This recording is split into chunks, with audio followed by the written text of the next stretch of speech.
Welcome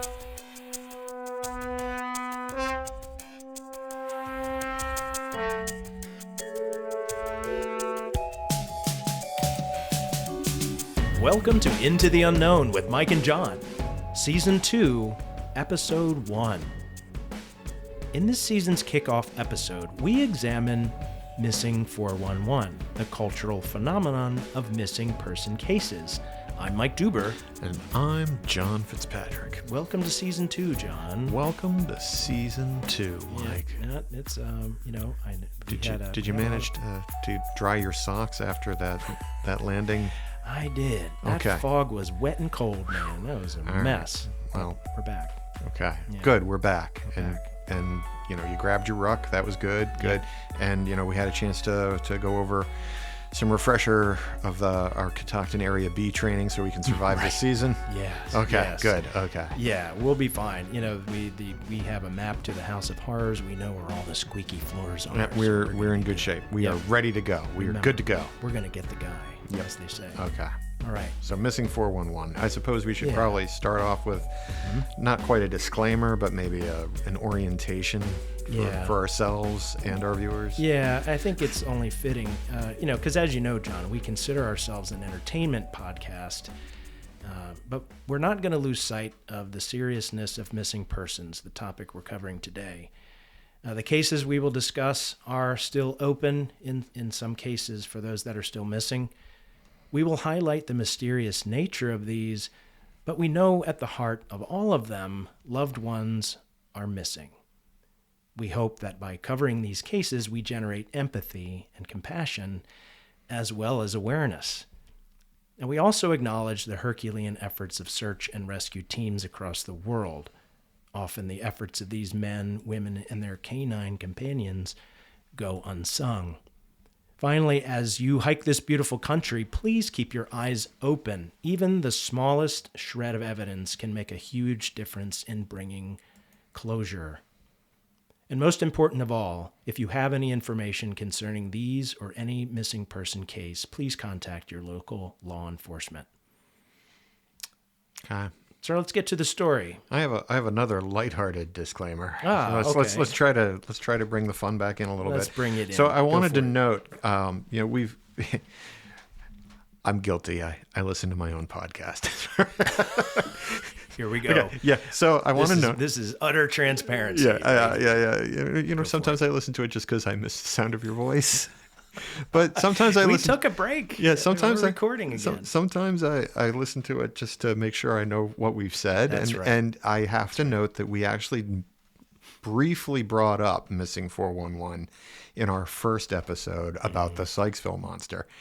And because the gentleman we're going to talk about today, the principal researcher started as a Bigfoot investigator, and we somehow mixed up his name. I don't know if you remember this. I do. Yeah. I'm glad you're mentioning this. You called him Paul Paulides. Yeah. I called him George Paulides. Yeah. He's actually David Paulides. David, yes. And I don't know why we were confusing him with half the Beatles, but we did.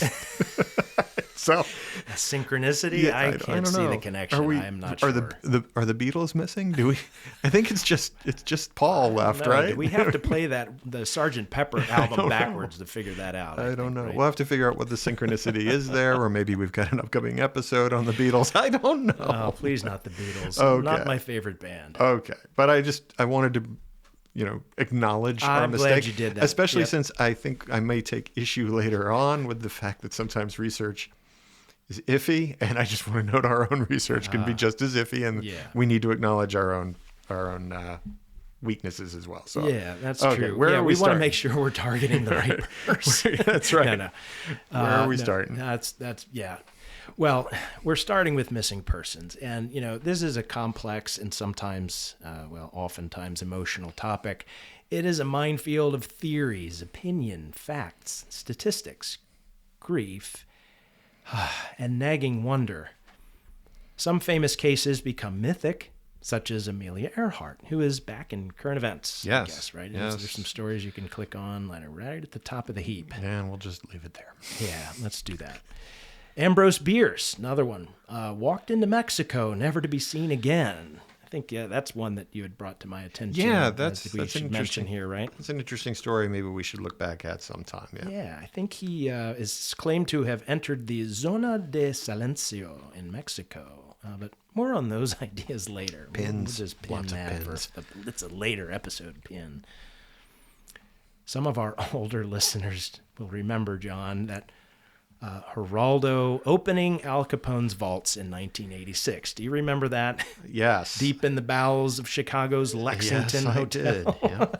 Well, we all expected the skeletal remains of Jimmy Hoffa, but what Geraldo found was dirt. Jimmy Hoffa, for those of you who don't know that name, was missing. Yeah, Okay. yeah, he was missing. Although we I think now he's in the end zone of a football stadium. I don't know. I don't even remember which one. Was it That Giants? pops up. I have no idea. I do not know my stadiums. Okay, neither do I. And Sports I don't ball. know that story, but there's Sports ball. sports ball. Yeah. So anyway, at least Geraldo found something. He found dirt, but finding nothing at all, is a big theme in these cases, and that's a sad state of affairs.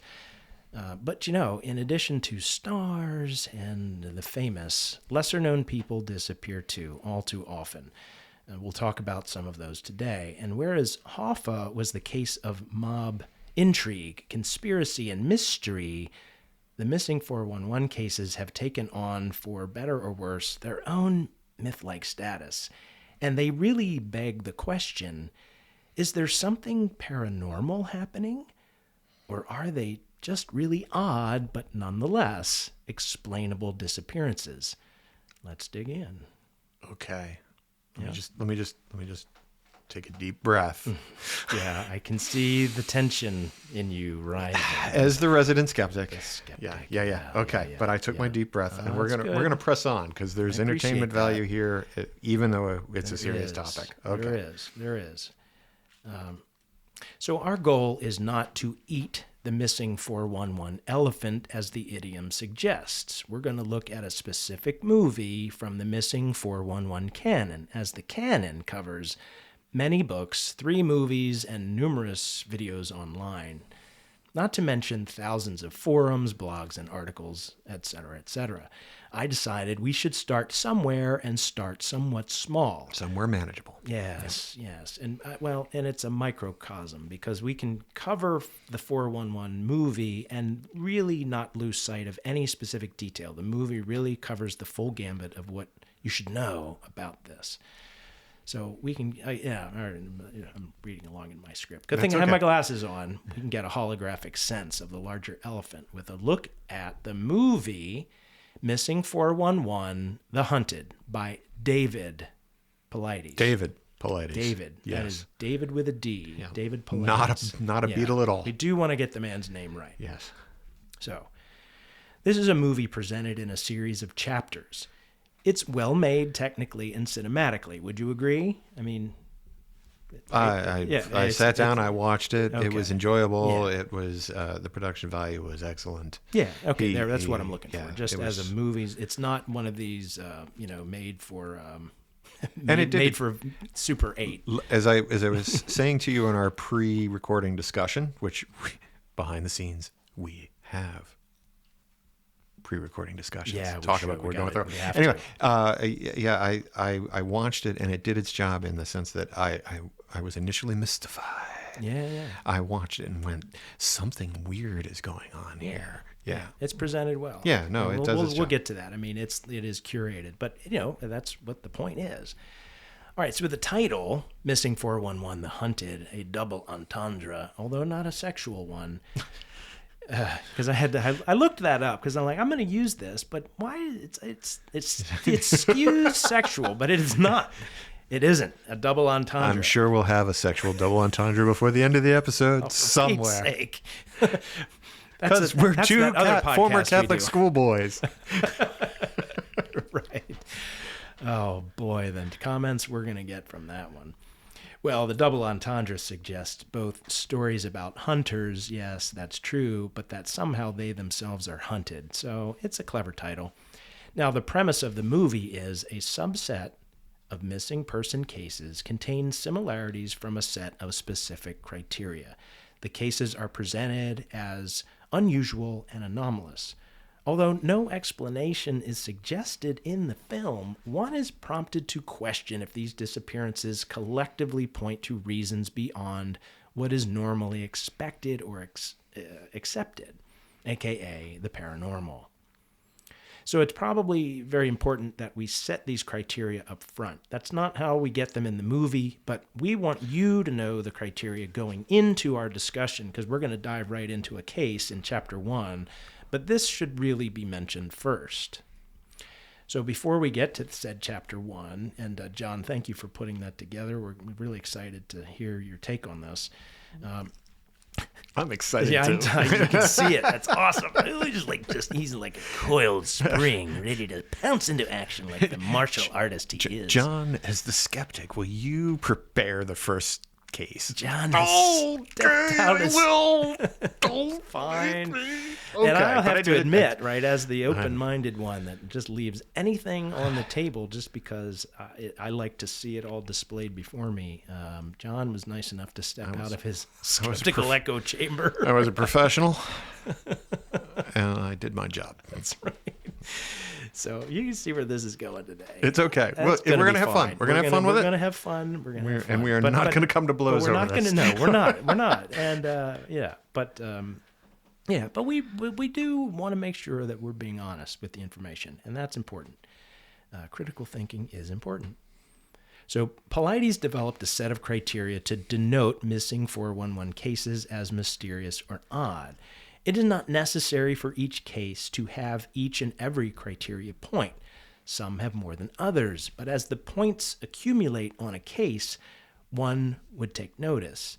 David Paulides is prior law enforcement, and this technique aligns with profiling or categorizing cases to look for connections, similarities, to assist in arriving at the most logical explanation, given the circumstances.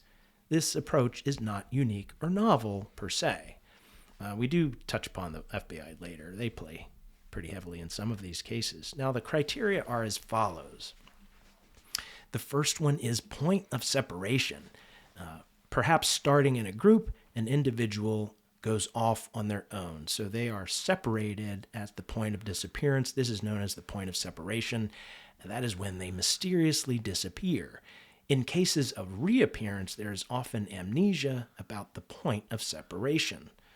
Now, next is time of disappearance, and the time that we're looking for is mid to late afternoon where the person goes missing. Boulder fields are a common feature of the surrounding terrain in these cases, so these have been noted to be nearby in these cases of interest. Another point of a physical feature is near water. That plays into these cases. There is a weather event, the next point, which is a post-disappearance event, usually within a day or two, like a snowstorm or a heavy rainstorm. Another point is there is a disability or illness. Often the missing have some prominent or not so prominent disability, but not always. This is a key one that's perplexing, but a point nonetheless. Canines cannot track. So the idea is someone's missing, the canine teams are brought in, and they find no track to follow whatsoever. Another point is there are discoveries made in areas previously searched. Often in these cases, previously searched areas are where remains or items are discovered that would have very likely have not to have been missed. So they're obvious, right? It's like I'm going to point out that sometimes the people themselves are found there. Exactly. And yes. These are disappearances. Not all are deaths. Sometimes they do find the living person. Yes. Turns up in a place where they've previously searched. Yeah. And it's a bit mysterious. Often the person doesn't remember how they got there. Yes. Yep. Pointing back to the amnesia, and a lot of times, which is the next point, they are missing their clothing. Remains and discovered individuals have removed all clothing and clothing is found discarded, especially shoes, seem to play heavily in the 411 books. And I know we're not going to cover the books, but that's something that is just really strange. There is, in some cases, an unknown cause of death.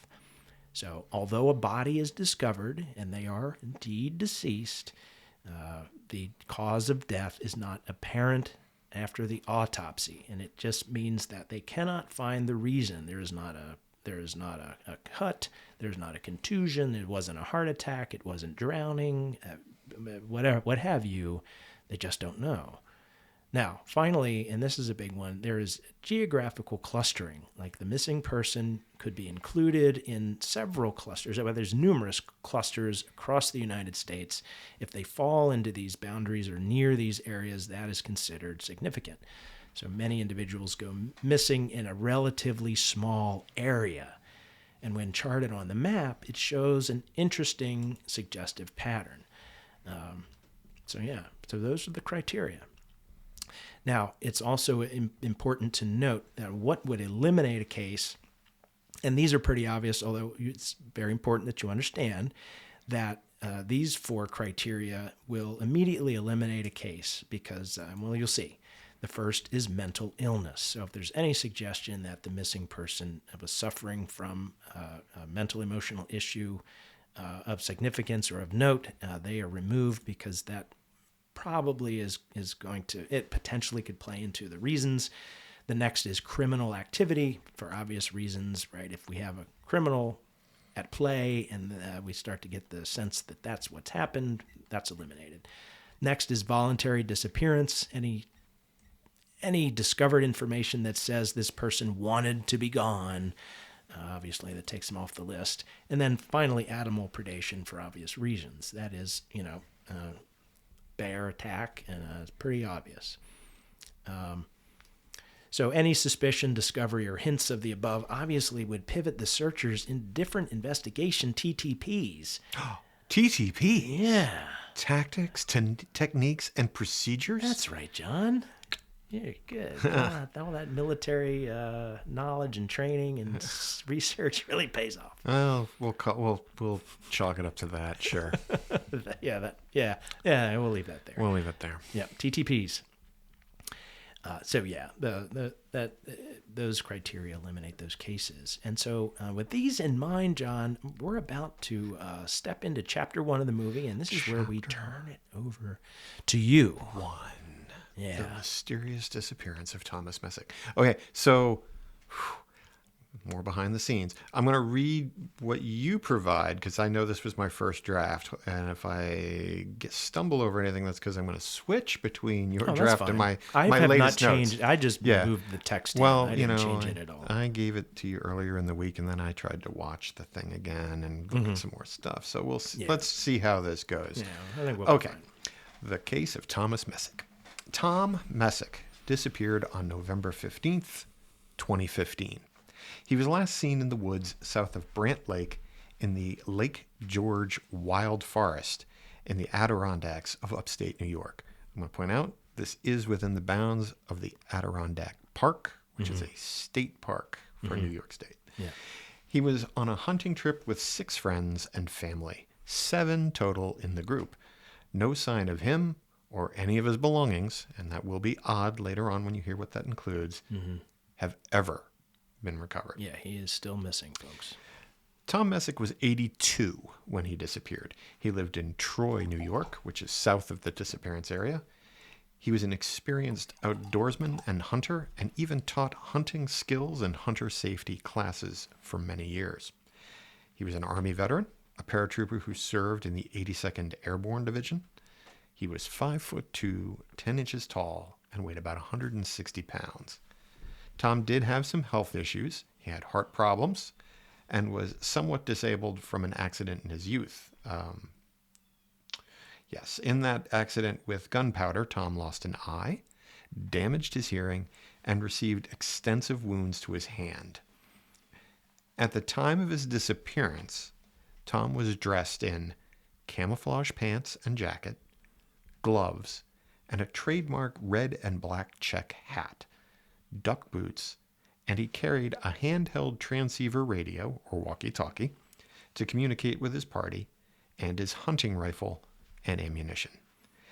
Accounts indicate he also had a bottle of water and a small candy bar as a snack with him.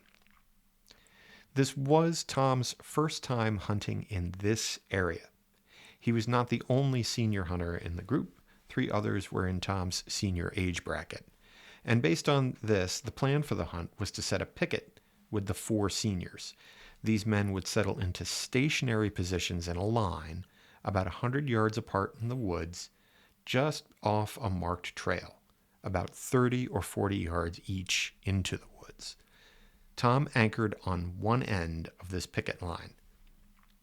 The younger hunters would use a second trail to hike east of the picket line, turn west, and then walking off the trail into the woods, flush any deer back toward the picket line. Yep. That clear? Yep. That visual? It does. Yep. Okay. I'm trying to listen as if I don't know this. And does it make sense? It does. Okay. Yeah. So basically, we've got a line of people, and then you've got another group that is looping around, heading west, and then they're going to flush deer towards a line of guys that are lined up, and they're about 100 yards apart. Yeah. The video, so they're covering about 400 yards from north to south in the woods. The video had maps and dots and lines and made it look real clear. Yeah. That was great. Now, something I would just briefly mention, we'll see if it comes up in later discussion.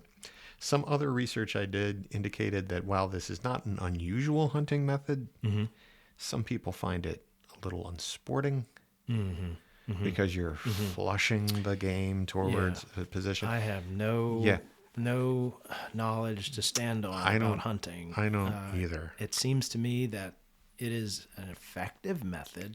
Meaning, if you need to, like if you're, hunter gatherers probably did this, and as a matter of fact, I think we can. That's why evidence to point that they did. That's why there's some tension between it's not unusual and some consider it unsporting.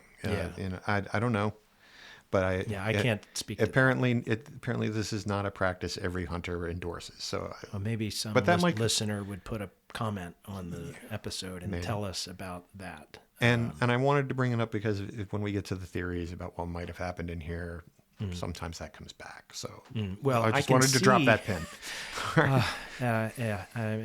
If I laugh, it's out of nervousness for this topic. We really want to make sure we're doing the right thing by this. Yeah. But I could see a tragedy if that's where you're going. Well, that's... You know what I mean? That's because who's firing? There are 2 paths, and yes, that's one of them. Are you the other sighting your target properly? Are you confirming your targets? Yeah. But let's keep going. Let's move on with the story and we'll circle back. But I just wanted to make sure that it was clear how they were hunting and that there is some controversy about that method. Tom was last seen heading towards his position.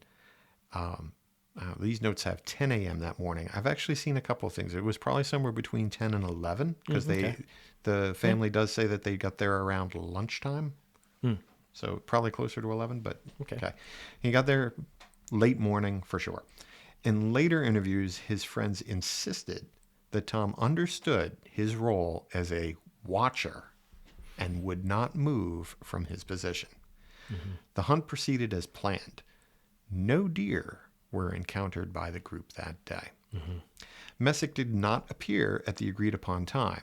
Again, the time, as I went back and checked, got a little sketchy, but it seems to be about 3. 3 o'clock in the afternoon. Yeah. Everyone in the group had a walkie-talkie radio tuned to the same channel. Witnesses say Tom knew how to use it.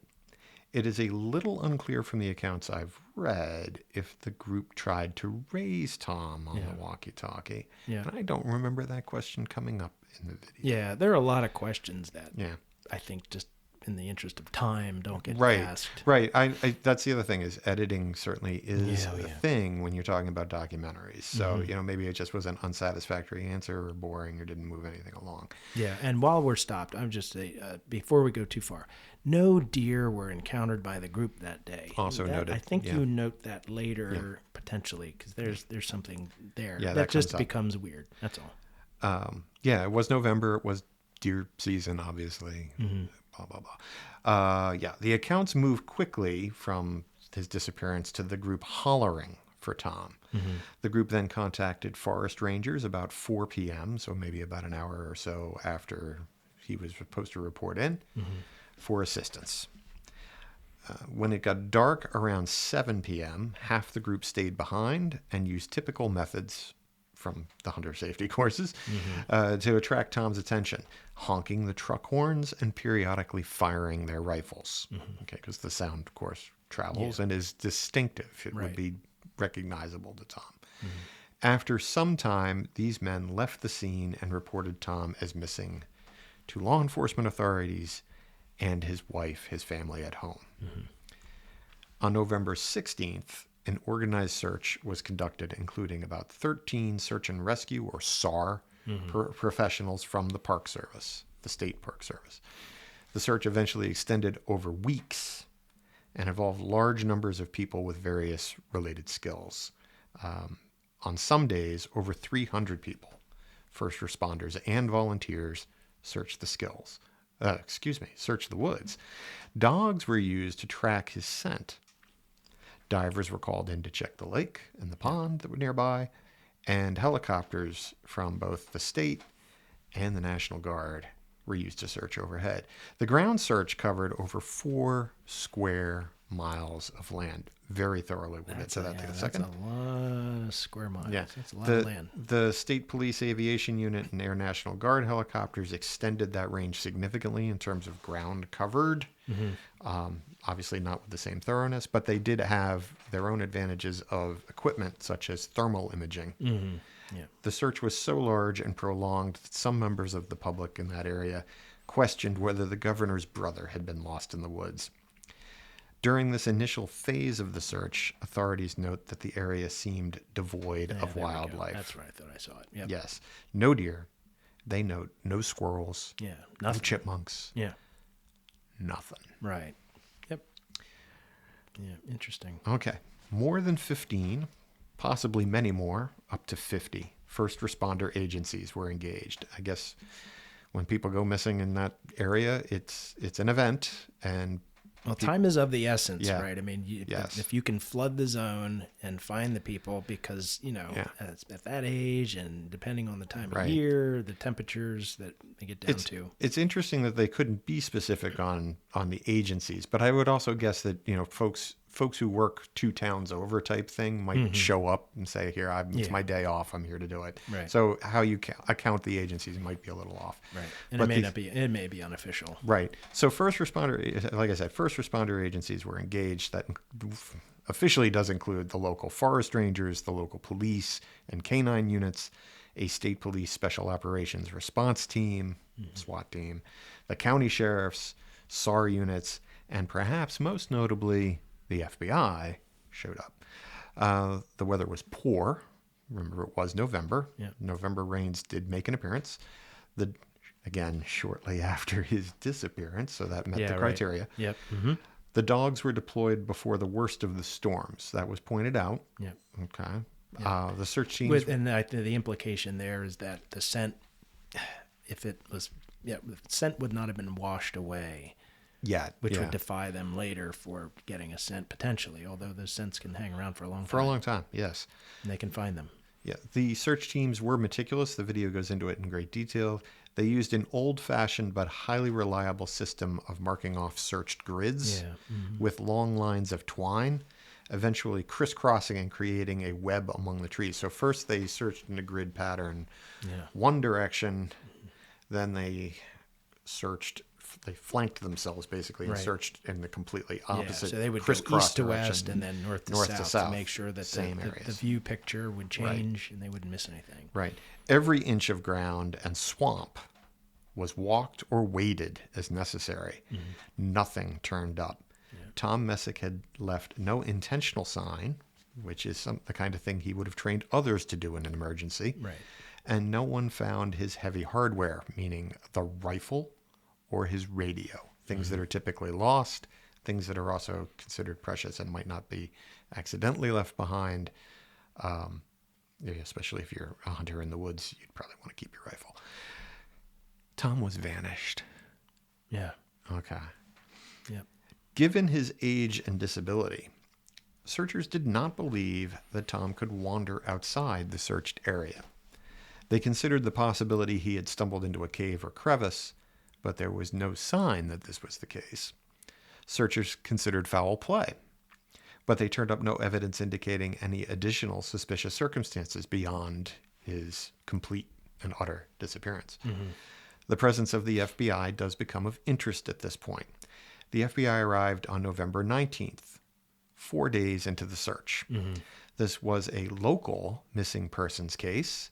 There was no connection whatsoever to a federal jurisdiction, such as occurring on federal land, and it was not believed to be a kidnapping. Mm-hmm. And as David Paulides points out very effectively in the video, there's not really a separate jurisdiction for the FBI to show up on a random missing persons case per se. There is nothing in the public record indicating a local agency requested assistance. Now, I want to say I worded that carefully. Yeah. Right. There is no admission in the video or in any of the articles I read that a local police agency asked the FBI to be there. Right. Doesn't mean they didn't. That's right. No, that's fine. Right. Yeah, you can, there's a lot. You can make a lot of those details, but yeah. So they're there. They're okay. there. They're there. That said, Tom's wife, Beverly Messick, said on several occasions, "The FBI told me something isn't right with his case, but they don't know what. They won't share any theories if they have them. The FBI said until they make a discovery, they're never going to know." That's a quote from her. I want to make clear. Mm-hmm. Yeah. Beverly has voiced her own theory. "The only thing I can think of is that maybe someone came by in a quad, hurt him, got scared, and drove him out of there." Which is a pretty good, I mean, for a woman that's not involved in this. Yeah, she wasn't there Sort that of day. imagining what could happen. The body was completely carried away bodily by someone that ran into him. But, And she clearly 100 understands yards, and knows hunters. You're going to hear a quad. Yeah, well, I don't want to start poking holes in anything, but, you're going to hear a quad bike 100 yards away.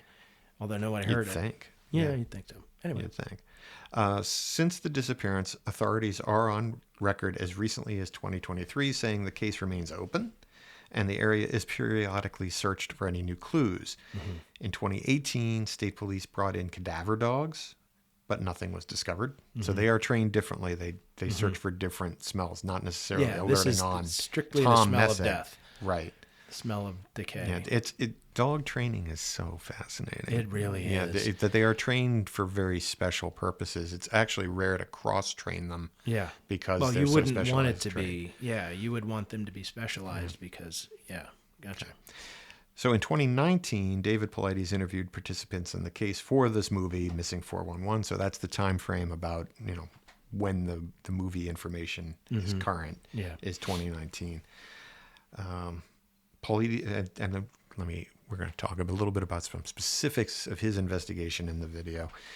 Paulides asked witnesses if any deer were seen that day. No, none. Mm-hmm. Paulides then asked if the witnesses heard anything. And this was, hold on, let me double check this. I think it was Sharp. What was his name? The person that said it? Yeah, this was one of those things I went back and checked, and I want to get it right. Yes, Paulides asked Tom's friend Sid Sharp, who was there that day if any deer were seen in the afternoon. No, none. Paulides then asked Sid if he heard anything. "I heard a strange noise in the woods, but I don't know what it was. Just a different noise from what I usually hear. Like what?" asked Paulides. Sid: "It'd be hard to explain because it was different. Something different that I never heard before in the woods. I just can't say what it was." Paulides: "How long in duration was it?" Sid: "No, it's just whatever it is, How far away was it? Yeah, I'll jump in with you. Okay. How far away was it? Let me just switch back to our are shared you- script. I'm reading my own. How far away was it? Yes, I'd say it was probably 150 yards, something like that. Yeah. What direction? Was it towards Tom or away from Tom? It was up towards the hill, the top of the hill. Yeah. So Okay, for them listening, Yeah. For those who have not seen the video and the maps, the hill is perpendicular to the picket position. Yeah. So it's away from the picketers, Tom. including Tom, are facing hill. east, up the hill. East is up the hill. Tom would be North. of the rest of the picketers. So Right. it's a perpendicular to them. Yeah. Okay. That's where that sound came from. Yeah. All right. So that's the brief interview with Sid. All right. Paulides notes in his documentary, Missing 411, that when the FBI arrives at a scene and states they are, quote, monitoring it, the agents are actually taking notes to provide to the behavioral science analysts in Quantico, Virginia. Their job is to check the information against existing cases to look for matches. I think he's focusing on only one possibility here, and perhaps intentionally suggesting the possibility of a serial killer, because that's what the behavioral science unit is really looking for. They profile serial killers. Right. Or even an X-File type investigation. I believe, and I'm going to make sure that's out there, it's possible the FBI was there for other mundane reasons. Perhaps they were simply waiting to see if the search suggested the possibility that there was an opportunity for them to use new equipment to test it. Because the FBI's always got new toys. They have the best toys available. Perhaps they had some private tip about a potential federal crime nexus to the search. That's something I'll pick up in the other theories. So, I didn't get the sense that I know he makes a deal of it in the movie, but I didn't get a sense that he was steering towards an answer. Just that, why are they there? Why are they interested? This isn't something that they come in on these cases often. Yeah, but then he offers... Not necessarily on, federal or park land. Yeah, but then I don't know why they're there, but usually when they're here, it's the behavioral science people. Well, do you know that for sure? Oh, well, but they're not talking. No, so they're not. No, he doesn't know. They're not. I mean, which I think is he's normal speculating just like anybody else. Yeah. Yes. I mean, he doesn't know, but yeah. Okay. But to me, it's strange. But yeah, it could be a mundane explanation. But on the other hand, right, it begs the question: what brought them there? Just another variable is a valid question. Yeah. What brought them there? Yeah. But there are multiple explanations for why they might be there. There were some and then we're going to speculate a little later on and sort of widen this out and just really play with all the theories. But go ahead. You've got theories lined up here. These are interesting. I do. These are more prosaic. Oh, well, yeah. I mean, when they're mundane, right? This fits within what most people live with day to day, right? So, yeah, I mean... the nuts and bolts of life. So go for it. Again, these are not all unique to me. They come from other articles. They come from criticisms of the Missing 411 methodology. But they're all related directly to this case. They're all things that I saw related to the case. And I think I lay them out in the order that I personally believe make the most sense in certain ways. And despite the fact that we started this with the disclaimer that we need to be respectful of the fact that these are missing people who have loved ones, blah, blah, blah, there are some certain realities to missing, any kind of criminal case, really.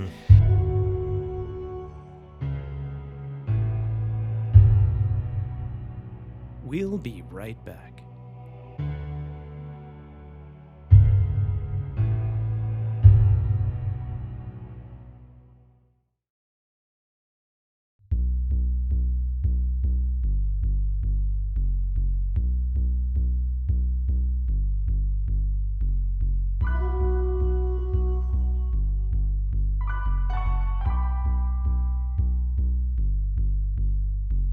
There's the possibility Tom was never there. This comes up very frequently online. The idea is something happened to Tom before the alleged disappearance, whether it was intentional or accidental, who can say, and the family was motivated for some reason to cover up his death. Okay. It assumes many facts not in evidence. Let me make that clear. But it does very neatly describe why absolutely no trace of poor Tom Messick was found in the area. It might even explain the presence and silence of the FBI if they had any reason to suspect some kind of, say, fraud crime that might trigger a federal investigation. They particularly, if it somehow involved the family, there's just a lot we don't know because we aren't looking at the actual police case file. We are looking at curated journalistic evidence, whether it's from Dave Paulides or from various online newspaper or magazine sources, that kind of thing. And while we do want to trust the friends and family as witnesses, particularly as you watch the video, I mean, the first time you watch it through, you're very sympathetic to them. My take on them, they appeared genuine, but that's also like after, it's presented. Remember, it's a curated movie, so it's very hard for us to be looking at the movie and then also be making any kind of informed assessments. Right, which is my point. It's curated. We have very little experience with them to judge any bias we have towards it. Yeah. Now, the counter to this, police usually start any criminal investigation by looking at the witnesses and close associates and family. Yeah. That's normal because most crimes occur between people who know each other. And you got to eliminate the folks who find the bodies in cases like that. All the different, you start close in and work your way out and figure out where the evidence takes you. So I have to assume that the police did their due diligence in this case and didn't find anything substantial. And let me say substantial. That doesn't mean that I think the police cleared the family per se. I don't think they're ever fully cleared. Right. I mean, it's still an open case. Yeah, they may be patiently waiting for something to break in the cold case. They could have, again, being respectful, they could have their own suspicions, but nothing has broken. Nothing to act on. I mean, if we were just to walk this thread a little bit, and again, this is supposition and speculation, but if the family, intentionally or accidentally something happened to him, right? Or let's just say intentionally, because if they're looking at a fraud case, right? He was intentionally off, and he maybe was a part of it, right? And or otherwise. But if they were just really good at covering their tracks and they have nothing to act upon, I mean. But anyway, again, just a reminder, folks, we're just speculating on these ideas. We are not making any assessments. But it is, as I said, and where the police usually start themselves. Is, right. That's close associates. That's job one. Yeah. Yep. That's just how investigations go. Theory 2, he got lost. This is another popular theory. Instead of sticking to the plan and sitting still, Tom got up and walked away in some completely unexpected direction. In this theory, Tom is still to be found somewhere in the woods. It's important to remember this was his first time hunting in the area, and he was not necessarily familiar with it. And he did have some sense issues with his hearing and sight and whatnot. It was November, and an 82-year-old man may not have lasted long overnight. Yeah. Okay. On the other hand, we should note Tom was an experienced woodsman with a radio and a rifle. And in the simple loss scenario, it is likely he would have tried his many tricks, which he taught others, so they are documented, to signal for help. Why not call on the radio? Why not shoot off a round on the rifle? Yeah. Why not rip off a piece of fabric and tie it on the... reasons. Yeah, there's a lot there. Which brings us logically to theory 3. I'm looking ahead real quick. Okay. Let me, somewhere in between 1 and 2, as an 82-year-old man, and who knows, with the health records, right? And they're not going to come spewing out with information about him. If he had some terminal illness and they decide, like, look, we're going to take you hunting and you're just going to go missing. And so he did. He walked off. He got on a quad bike, and drove well far away from this place, and then dispatched himself as a sacrifice to his family and their well-being because, hey, I'm terminal anyway. Let me go with dignity. I'm gonna walk north and walk into the cold and the snow and disappear. You see what I'm saying? Yeah, that theory has come up in numerous places online. This is just somebody that decided that, and then it'll take you 4 years to have me, legally declared dead because you'd have no body, but he's gone. He's never coming back, and so forth. So, yeah, just a theory that it didn't seem to fit or have a number aside it. But anyway, Okay. keep going. So the third theory is that he disappeared into something in some way, a cave, a sinkhole, drowning. He may have had some health crisis associated with this at the same time. So to explicate, maybe Tom got lost in some combination with another crisis. For example, he wandered off, and before he realized he was truly lost, he experienced a health crisis, as 80-year-olds sometimes do, and was unable to signal for help. Or he fell into a cave or crevice or a body of water. Somehow sinkholes get mentioned, but are quickly scoffed at because this is not an area that has sinkholes typically. Yeah, and I would think they would have a good idea of where these are. Yeah, Like, they'd have found that. Yeah. So anyway. Yeah. In any event, he was in some capacity. He was quickly rendered unable to signal or use his woodsman's tricks. One of the things that frequently comes up in missing 411 cases is the assertion that these are experienced outdoorsmen.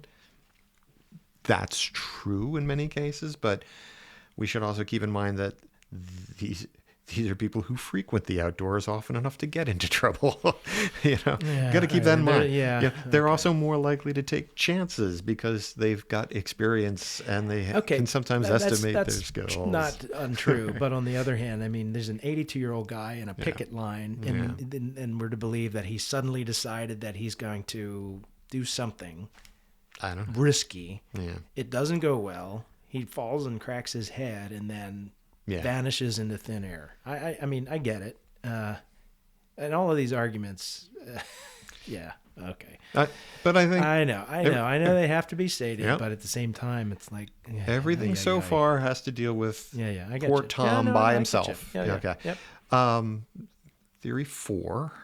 which will merge into theory 5, is that there was some kind of murder abduction. In this theory, Tom accidentally encounters someone else in the woods. Remember I said that not everyone appreciates the picket line method of hunting. So he encounters the person in the woods. They're upset with him. He's taken by them. One of the more plausible scenarios is that a hunter who frequented the area found him, got angry, and confronted Tom. Things just got out of hand. Tom was hurt or killed. And then the person cleaned Tom up and drove him out of the woods. The family themselves has mentioned this possibility on several occasions. The ATV quad as a potential getaway vehicle. Why might there be a confrontation? I sort of touched on that, but there are variations on it. Not everyone is an upstanding citizen and forthright person. So well, there's any number of reasons why somebody could be pissed. And these days people get explosively angry for small, insignificant reasons. Sometimes people just feel entitled to their area of hunting that isn't some privilege that isn't really theirs. Yep. There are poachers. Sure. It was hunting season, but that doesn't mean that everybody gets a hunting license and follows the rules. I've run into poachers, and I'm not a hunter. Fortunately, it was while I was in college, and circumstances were such we were able to just continue to hide in our little place in the woods, and the poachers passed us by. But that struck me when I remembered that it's not impossible to just run into somebody out hunting in the woods, even though it seems a little odd. That brings us to the fifth possibility, which comes up all the time. It's a little sensational version of this called the serial killer hypothesis. In that case, the complete disappearance is by design because the serial killer does this all the time, took Tom completely by surprise, has practice in cleaning up the area. And to remove scent, you know what I mean? And that in the serial killer and the murder abduction, right? It's like, okay, I can see somebody confronting him. There's 100 yards away. He took him by surprise and just bludgeoned him, and out he went. And then I'm dragging a body away that's maybe bleeding. Yeah. But they didn't find anything, and the dogs can't find a scent. It's a lot of and ifs. Again, it is. That's the Occam's razor thing that you're all over the place. That you don't like. Is this require? Once somebody outside his immediate group gets involved, we're starting to add more ifs onto these things about in terms of none of them are good for that reason. If you're using Occam's razor, I don't mind Occam's razor. It's a way to approach a problem to see what am I left with if I apply this mental model. But it's not the only model. There are many shortcomings to it. There are many pros and and cons to it. So anyway, keep going. Okay. So, and time out. I was just going to say, we could consider doing a part 2, and that would take care of our missing episode because we're at 50 minutes. Yeah, I noticed that. Yeah. Do you want to get... Okay, well, we should record it all at once. Yeah. Yeah. And then let's split it. So we're going 2 hours and 20 minutes. Okay. Then I agree. Let's do that. Okay. And see how a two-parter works early on. Yeah. Let's get through chapter... Well, let's just finish this guy off. Yeah, when we get to an hour and 20, I'll say we're gonna keep going. We may turn this into chapter 2. Okay. Yeah, and we could leave this in, I guess. I don't know. It doesn't really matter. Our listeners know that we're kind of playing. They know we plan behind the scenes. We'll see. I'll listen to it. And we'll decide. I've already dropped a couple of behind the scenes. issues already. We were talking about the serial killers and the possibility that that matches the Dave Paulides theory about explaining the FBI presence. They may have suspected something like this was happening and sent observers in case some clue turned up to connect it to other disappearances. Possibility 6. Yeah. An animal attack. Yeah. This is another one that has significant issues, however. For one, if that needs We'll to leave come out. that in. No. We're leaving that in. That was too good. Okay. That'll be in the trailer too. You mark my words. That quivers my lawyer bones. I love that, man. I love it. That was a good one. Okay. All right. Animal attack. So John. Animal attack. Animal attack. If any animal attacked Tom, there likely would have been some evidence left behind. They're not serial killers. I mean, well, they are, but they're not. Says that. A predator wouldn't take the rifle, for example. Also, what predators are available in the Adirondacks to do this? They do have bears. A bear could have managed it, but it's November, so they should be beginning to slumber. For their winter. I don't know the numbers, but I think when they do pull the numbers, the animal attacks are just not common. Not as common as this. No. The other thing is thousands of people. There are not thousands of animal attacks where they like completely disappear somebody. Yeah. And people think, well, they dragged him into their lair. No. And it's like, no, that's not how it works. That's not how it works. He's a 5'10" guy, right? And 160 pounds. He's a big guy. And a bear isn't an ambush predator either. The bear would be like the steamroller attack in the Austin Powers movie. Oh my God, there's a bear! A hunter would have shot at it. Something would have been done. They aren't coming out of nowhere. Tom likely would have known a bear was nearby and called for help or used his rifle prior to an attack. There's the mountain lion theory. That's another one that's even less likely. Yes, because mountain lions are technically extinct in New York State. However, there is some evidence lone cougars do traverse the state from time to time. That's interesting from an animal point of view, but for our purposes, so what? Yeah, they are beginning to show. Well, it's still... Are we blaming the cougar, honestly? Well, how old was she? I'm sorry. There's the sexual double entendre. There it is. There I found it. There you go. I found it. Okay. Yeah, so that's why I laid these out the way they did, somewhere above serial killer, but before we get to the woo.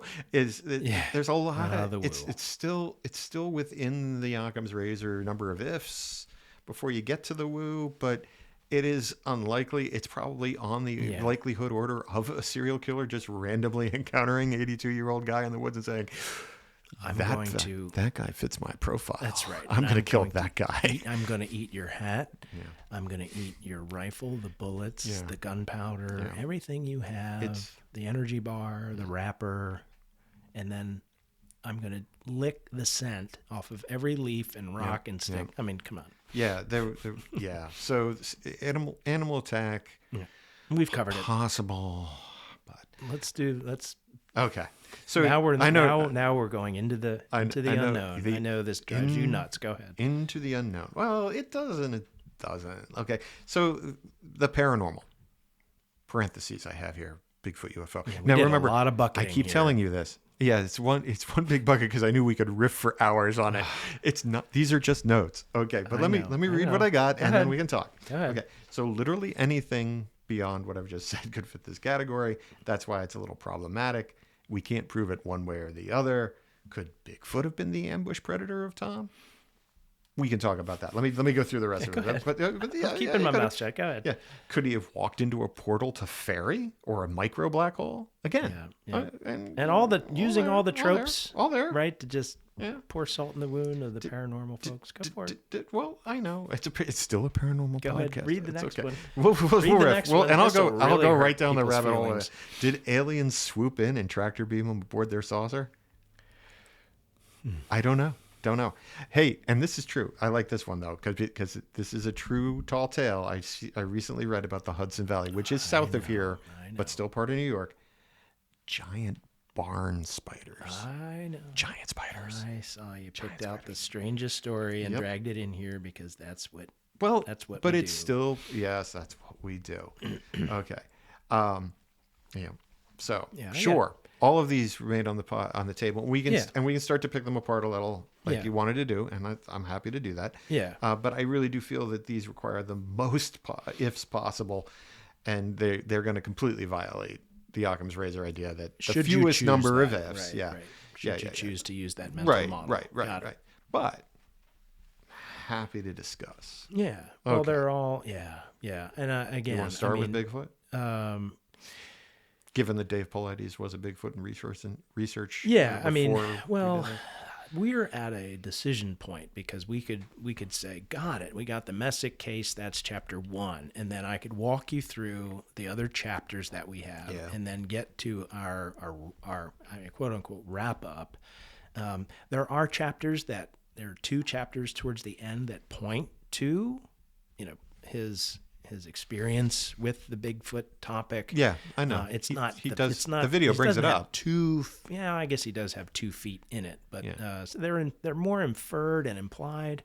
They are tacked on a little bit at the end. I mean, the treatment is interesting on them.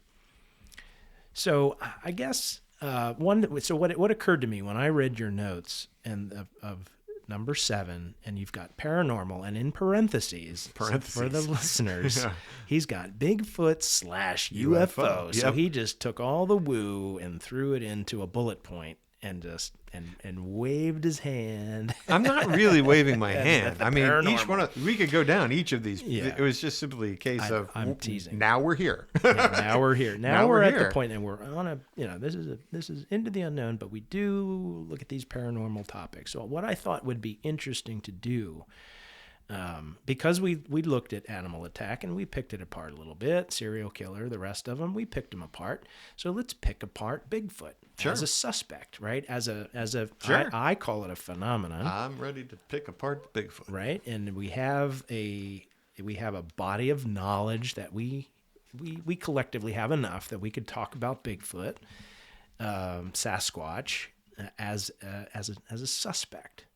Right, like what would we look for? Does he even fit the profile? So question number 1 would be. No, all right, go for it.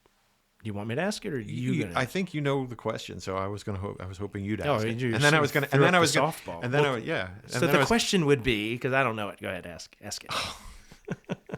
Well, I've got several in mind. Are there Bigfoot sightings in this area? Oh, that's right. Yeah, that's right. We talked about it. Yeah. Hey, John, are there Bigfoot sightings in this area? And as a matter of fact, there are multiple Bigfoot sightings in the Adirondack Park. It's not a big surprise. And in fact, this spot is less than 50 miles. I think it's about 20 miles from one of the most famous Sasquatch sightings in New York State, which was around the Whitehall area back in the 70s, which is coincident with our Sykesville monster, strangely enough.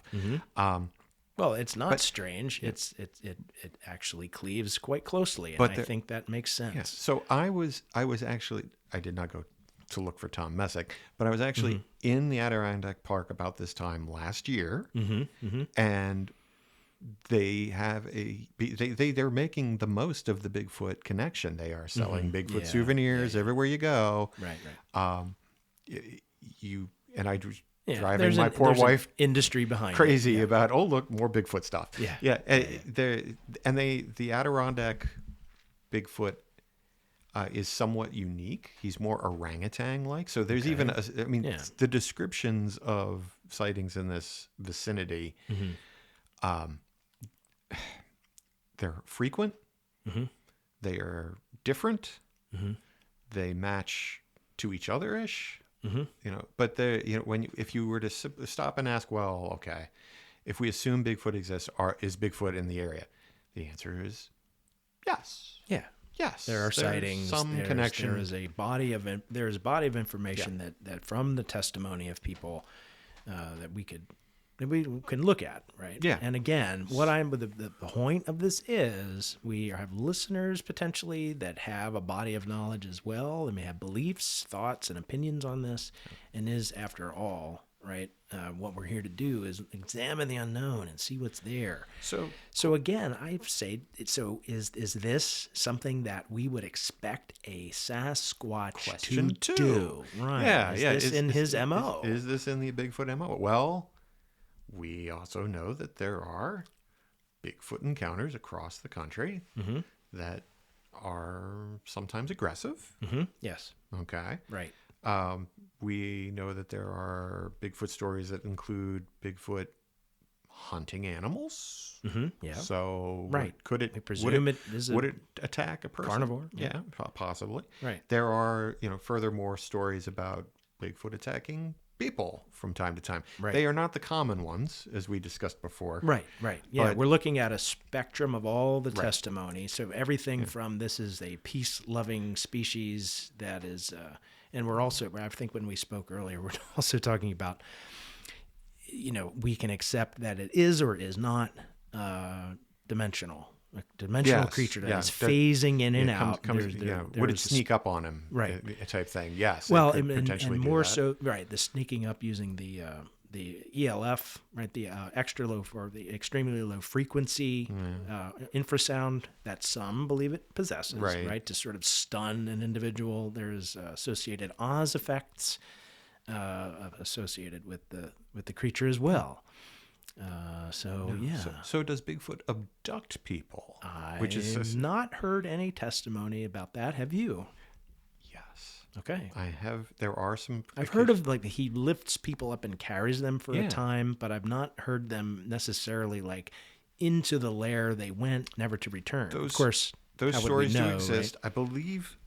Or someone and returned. I wish. from it. I wish we'd had the conversation say last week so I could find the exact story. But I believe it's a Canadian hunter's story about being picked up while he was in a sleeping bag, taken back to be with the Bigfoot family, has escaped a couple of weeks later after being taken care of with the family type thing. You mean with the family unit of Yeah. Sasquatch? Okay, Yeah. Okay, Yeah. That's an interesting story, right? Yeah, but and is it on the fringe reports of an already fringe phenomenon? Yes, but it fits our MO Well, here. yeah. If we're asking within this the is just an possibility, exercise. then What we're doing is a thought exercise. Yep. We have testimony about this cryptid animal. Does it fit the MO? Yeah. Right. We've got, again, the spectrum of Bigfoot testimony has everything from a very peaceful, elusive, frightened, like in our Lon Strickler story. Right. Lon ran across it and it was not aggressive at all. It was aggressive towards the dog, but I think the dog was being attacking aggressive it, in return. So there was a little scuffle, kerfuffle, but then off it went. It was avoiding Lon. So it didn't pick him up, didn't carry him, didn't abscond with him. Right. But then, of course, we know these other stories. So that's Bigfoot. So That's Bigfoot. It's possible that this dimensional being phased in or has its own method of, moving about and doing what it's doing, runs into Tom and decides that maybe Tom pointed the rifle at him. And Yeah, he we went, don't know. Nope. And he just went and phased out with him and gone, right? There is nothing to be found. And when we say dimensional, we mean that he would remove both bodies would be moved from reality altogether. Well, you say we. Well, what do we say?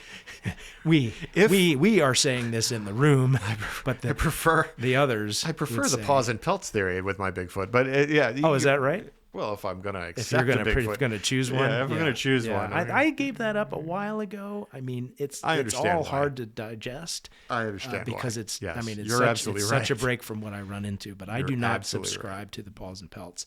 Like, for example, and I've wanted to say this about the Sykesville episode after listening from season 1, episode 1, that. The supposition that some make when they're listening to this, like, are you mean to tell me that around Sykesville this thing lives and we've not run into it time and time again? No one's run it over with their car, and that's fair. That's a fair assessment. Yep, that is a fair criticism of the Paws and Pelts theory. It lives here, but it is Paws and Pelts. It does not phase in and out. Right? It is just an animal like a deer or a bear. And that it just has this lair that has never been discovered, and people are called bullshit on that. And frankly, I don't blame them. And which leads me to, if I'm going to buy anything, that it has to be something where it is completely paranormal and that it is unknown how this thing operates, that it phases in and out. And more to the story, I would adopt what others say, that it is migratory, right? That it is going from hunting ground to hunting ground. Here, it chooses to be here because of what it finds, right? That this reality that it phases into by choice has deer and things it likes to eat. Right. But then most of the time, it's not even here.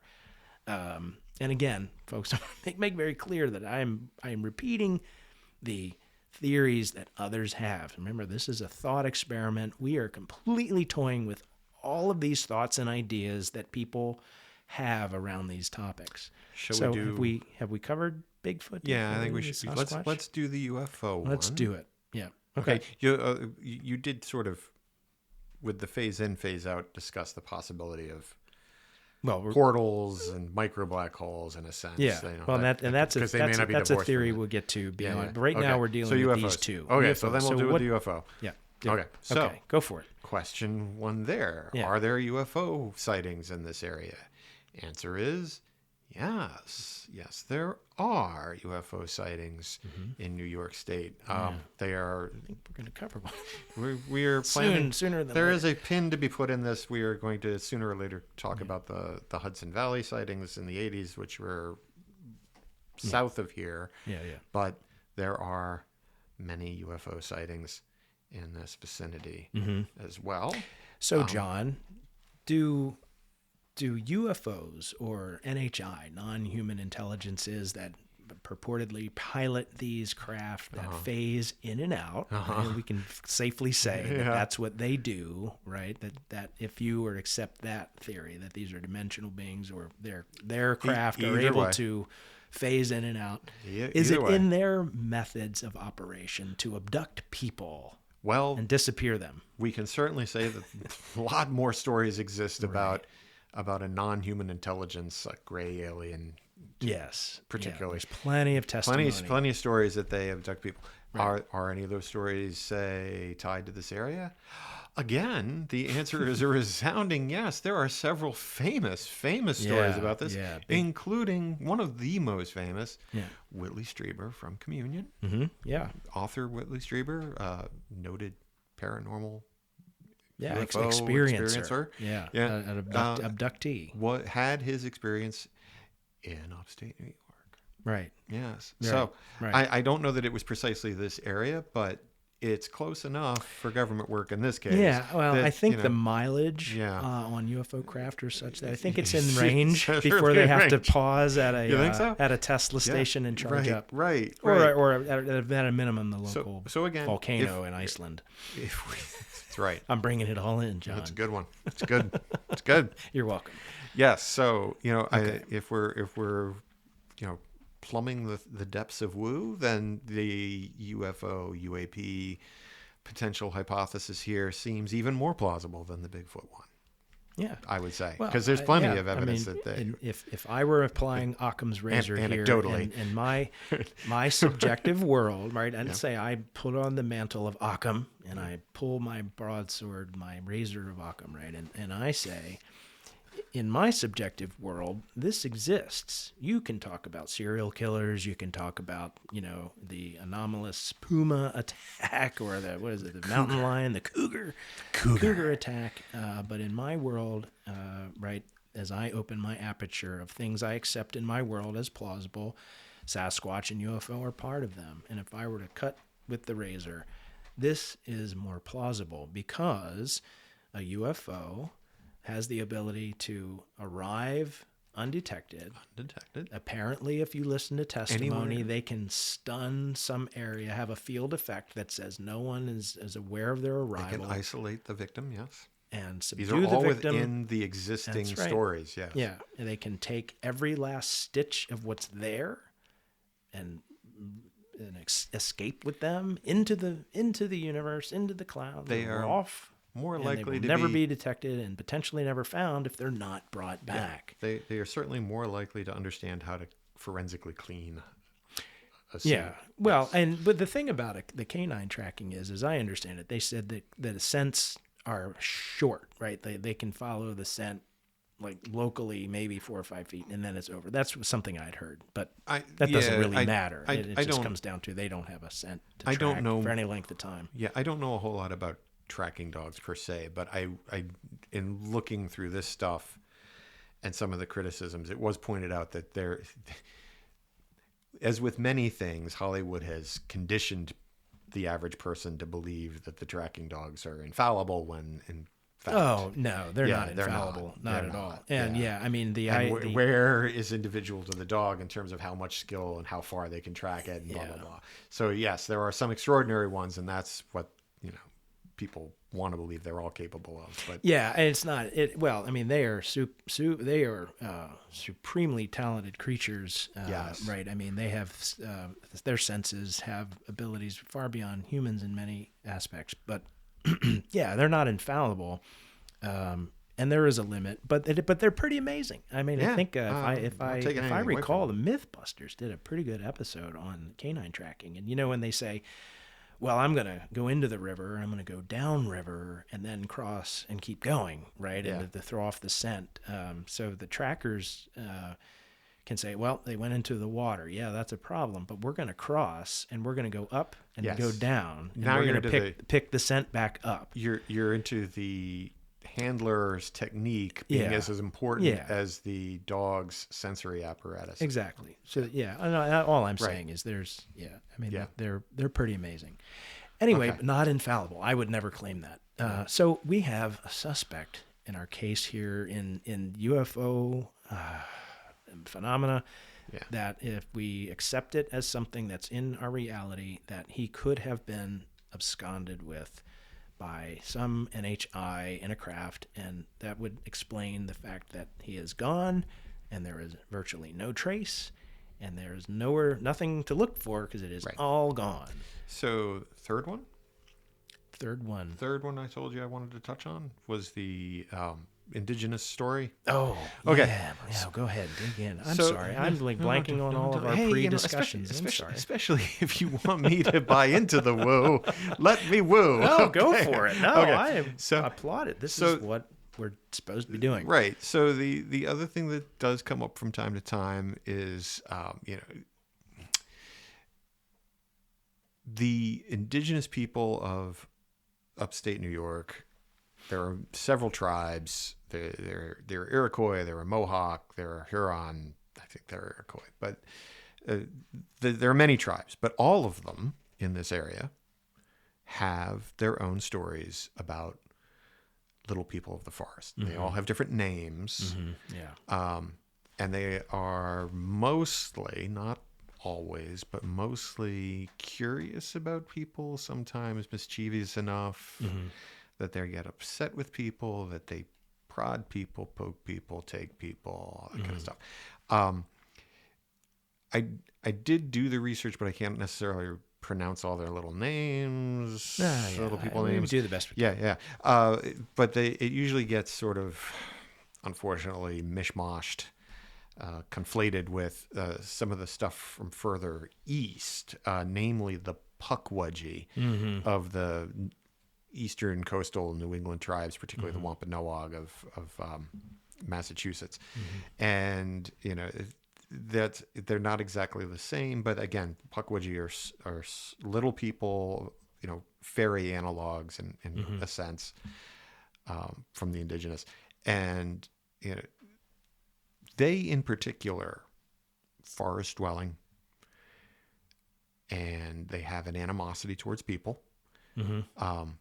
We can go into the story some other time, probably when we do the Bridgewater Triangle. Yeah, yeah, no, And that's good. the thing. Let's do that. But I do. I've got I do a want to couple of diminutive creatures that I ran across that we talked about earlier. I do want to bring up the Bridgewater because there are modern reports of Pukwudgie creatures trying to entice people off of marked paths deep into the woods.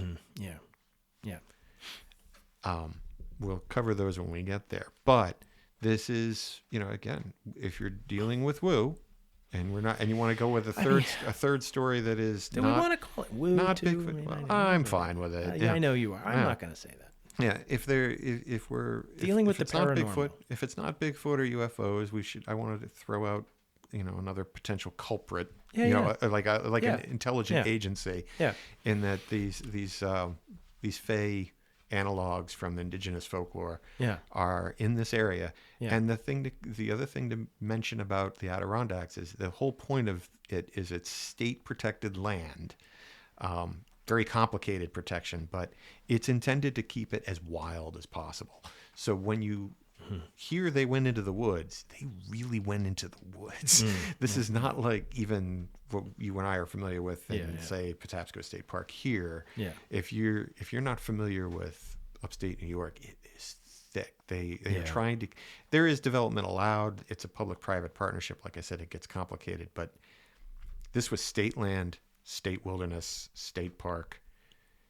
It's very natural. Right. So, if you believe that these are spirits tied to the land, this is the kind of place they would still be living. They would probably be pushed into. Well, and that's interesting that you say that because, if we're going to entertain the full gambit of these thought experiments, when you look at Paulides' cluster map across the United States and the idea that these missing clusters fall into parks. And a lot of times these parks are covering areas that are, visually stunning, which is why we're preserving them, right? But we're not going to live there. In other words, you're not going to live in the Garden of the Gods. Where would you put your house, right? I mean, but these are places that we're preserving because of their beauty. But there is also sort of the idea that, well, maybe,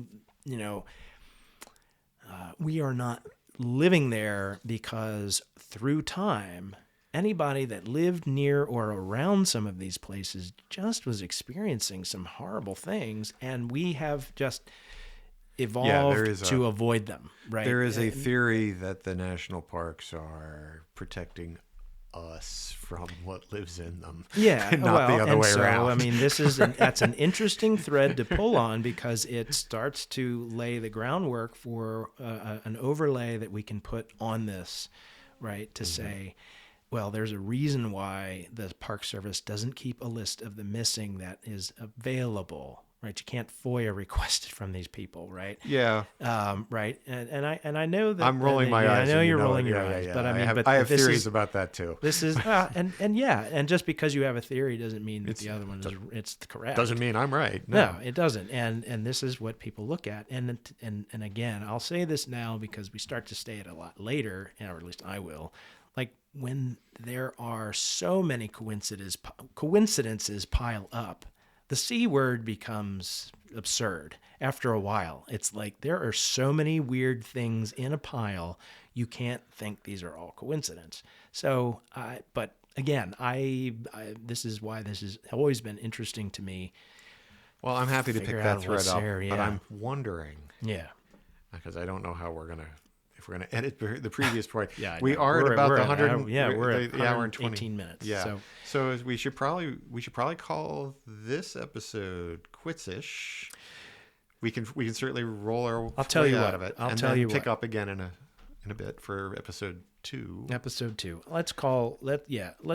me do this. We're gonna do this in 2 parts. Yeah. We're gonna do this in 2 parts. There is a lot to get through. I figured this is what would happen, and this is the elephant of 4 missing 411. Yeah, no, it's a massive topic, really. That was one of the reasons I was a little reluctant to touch it. Well, and I kept editing, but then as I was going and writing to get all the thoughts out, I'm like, this is going to go way over. But I think that was my fear, because that's what happened in the Kabbalion. I wanted to run down so many different rat holes, and but Max went down there for me and ate all the rats. Yeah, so. I think we've dissected this case enough that we could probably move through the other ones a little more quickly. We could, but I'm wondering, like, we just call it, because I'm looking at the time. It's 1:20. We call it here. When we pick it back up again with this, we'll pick up at chapter 2.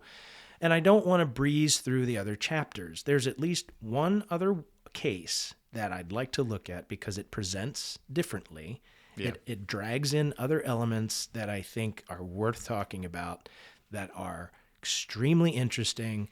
And there is one more, only because you said it, woo topic that I want to pull in. I don't call it woo. I call it a plausible explanation, and I mean that sincerely. And that is the idea of sort of random physical science-based effects that others would call portals. Yeah. Right. This is like this is an electromagnetic storm type of event, not unlike a hurricane that humans have to endure.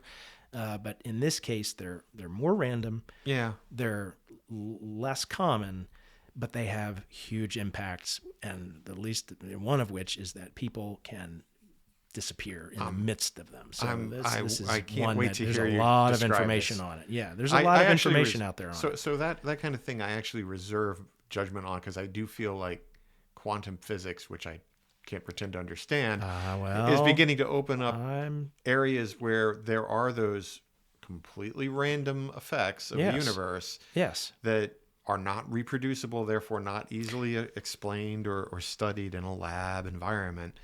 But they would explain certain effects, and they're treated with they seem to be treated with a bit more respect these days than they may have in the past. And I don't know enough one way or the other. I mean, you're humanities major, history, English. I understand. Law degree. I understand, which is why, John, it's been it'll be my mission through season 2 to start to break down some of those walls. I will reserve judgment on saying, there's no such thing as a random portal. Who knows? Well, let me wet your whistle. Yeah, because we are at time, and that's wise that we would do this in 2 parts. And it will be right out of the gate in our season 2 adventure. As we leave the docks and we head into this dark town that we set up earlier, and we're in the warehouse, John, right? And we remember your training, trying off, and we've got our old military rations with us, and yes, we're recalling our training in the horror house. This is so exciting. This will be our first series of episodes that will come in 2 parts, and I think there's a couple of others. One that spans seasons. More to come there. But I'm going to wet your whistle, John, in the vein, before we don't lose the vein of it's piquing your interest that this is something that you could actually buy into, and you and I could see eye to eye on something.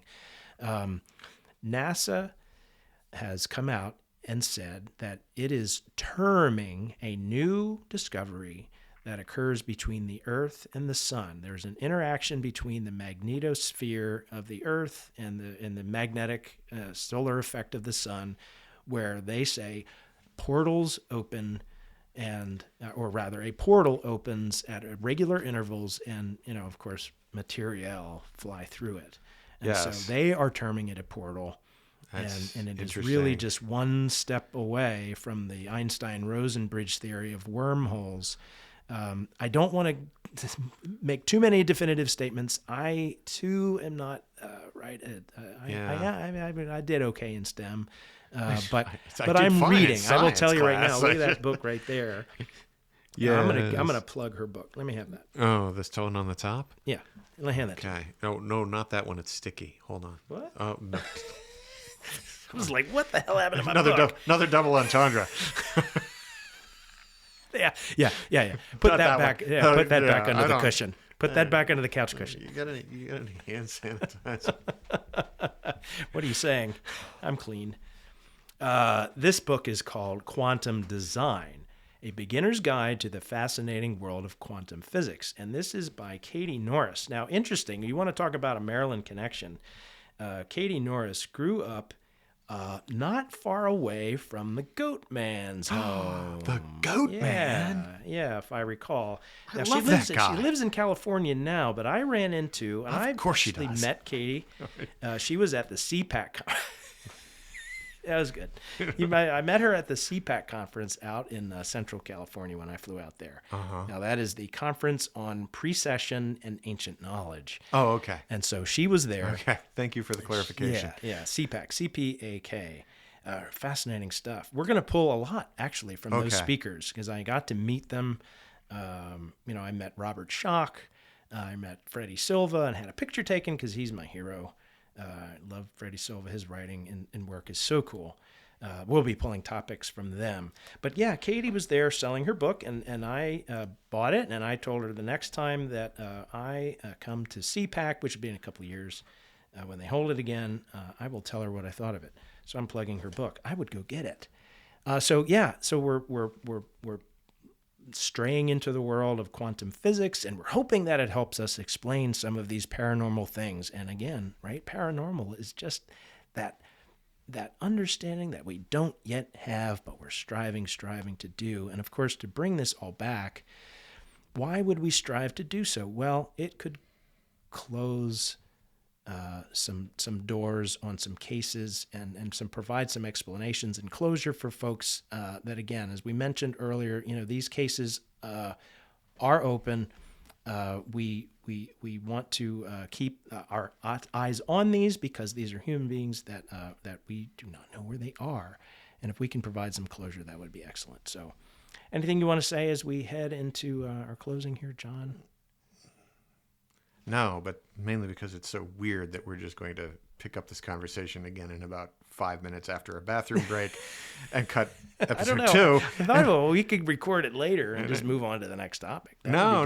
I think we should finish this and then record the next topic. Oh, okay. Okay. All right. Well, that sounds good. Yeah. So we're going to pause here. We'll be back in a week with part 2 of Missing 411.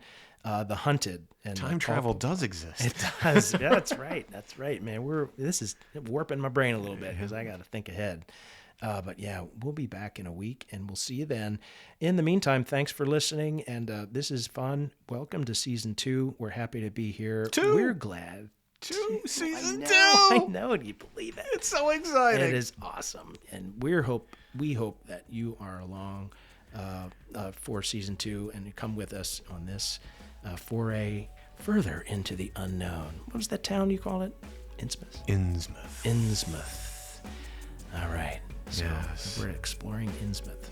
So there you go. All right, gang. We'll see you next week.